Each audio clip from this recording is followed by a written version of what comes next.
नमस्कार विद्यार्थी बालमित्रांनो, आज आपण मराठी या विषयाचा 5वा पाठ मला शिकायचे हा पाहणार आहोत. चला तर मग पाहूया. खानदेशातील एक गाव. त्या गावामध्ये सखाराम व त्याचं कुटुंब राहत होतं.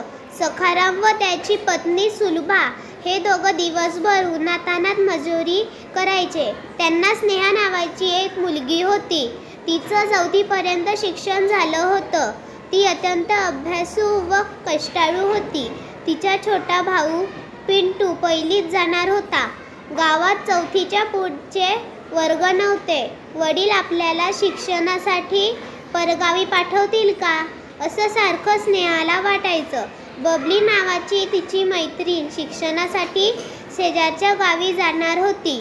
स्नेहालाही तिच्यासारखं आपण पुढे शिकावं असं वाटायचं.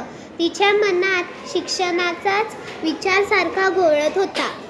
एके दिवशी नेहमीसारखं काम संपवून सखाराम व सुलभा घरी आले. मुलांना घरी ठेवून ते दोघं शेतावर गेले होते. पिंटू ओट्यावर खेळत असलेला सुलभाला दिसला, पण स्नेहा कुठे दिसत नव्हती. सुलभानं लगेच स्नेहा स्नेहा म्हणून हाका मारल्या. आईची हाक ऐकताच स्नेहाच्या रडण्याचा आवाज वाढला. एका कोपऱ्यात बसून स्नेहा रडत असलेली सुलभाला दिसली. सुलभा तिच्या जवळ गेली. रडून रडून स्नेहाचे डोळे सुजले होते. सुलभा चिंतेत पडली. काय झालं म्हणून तिला विचारू लागली. तेव्हा रडवलेल्या आवाजात स्नेहा बोलू लागली. वर्गामधल्या बबलीनं 5 विमा नाव टाकाय गई. मन भी नाव टाका 5 विमा. ओ माय माले पुढे शिकांचे माले शिकू द्या न. तेवढ्यात हातपाय धुवून सखाराम तिथे आला.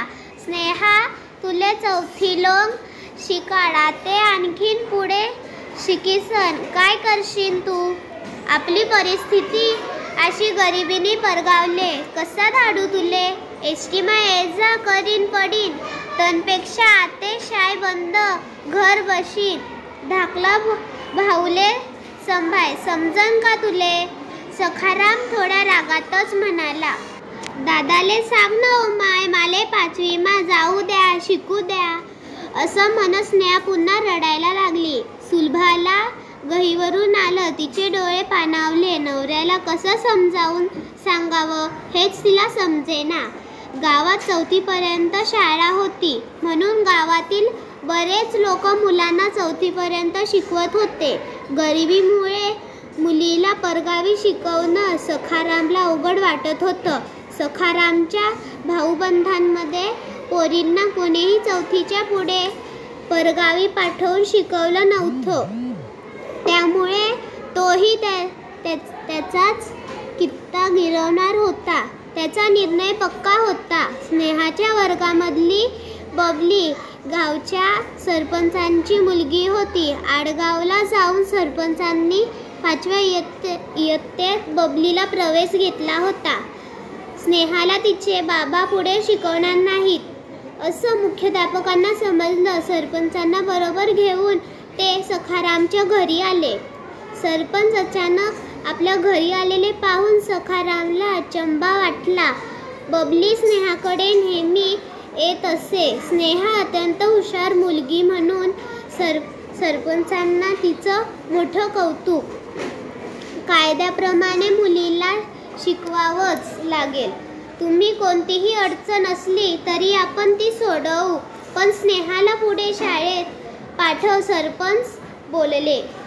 मान खाली घालून सखाराम उभा होता. मुख्याध्यापक पोटतिडकीनं बोलू लागले. सखाभाऊ तुमची लेक हुशार आहे. तिनं शिष्यवृत्ती परीक्षा दिली आहे. तिला पुढे शिकवा, स्वावलंबी बनू द्या. सरपंच समजुतीच्या स्वरात म्हणाले. अरे सखा तुन्ही पोरगी तेवढीच म्हणणी बबली. तिनाच वर्गामधनी तिलेबी मी धाडणार छे ना 5वीमा इयत्तामा. अरे आडगावनी छाय आठून अर्धा तासांना अंतरवर छे. म्हणा लेक संगे जाईन ती एसटीमा. सखाराम विचारमग्न झाला होता. खरं सांग सखा तुना पिंटूले 5 विमा धाडशील ना?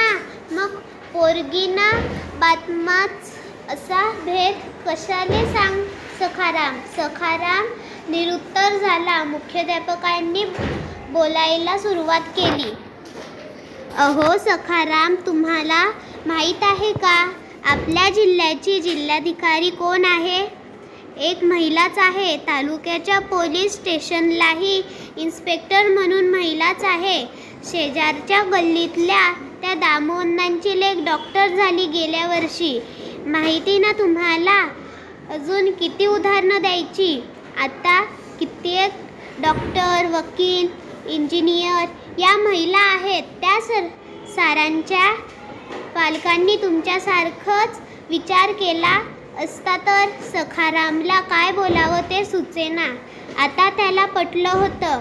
आपण शिक्षण नको, दिनरात कष्ट करसू, रक्तन पाणी करसू, पण म्हणना आंडेरले शिकाडूस, तसं त्यानं बोलून दाखवलं. स्नेहानं वडिलांकडे पाहिलं व ती त्यांना आनंदानं बिलगली. सरपंच व मुख्याध्यापक त्या दोघांकडे पाहतच राहिले. स्नेहाचा चेहरा आनंदानं फुलला होता.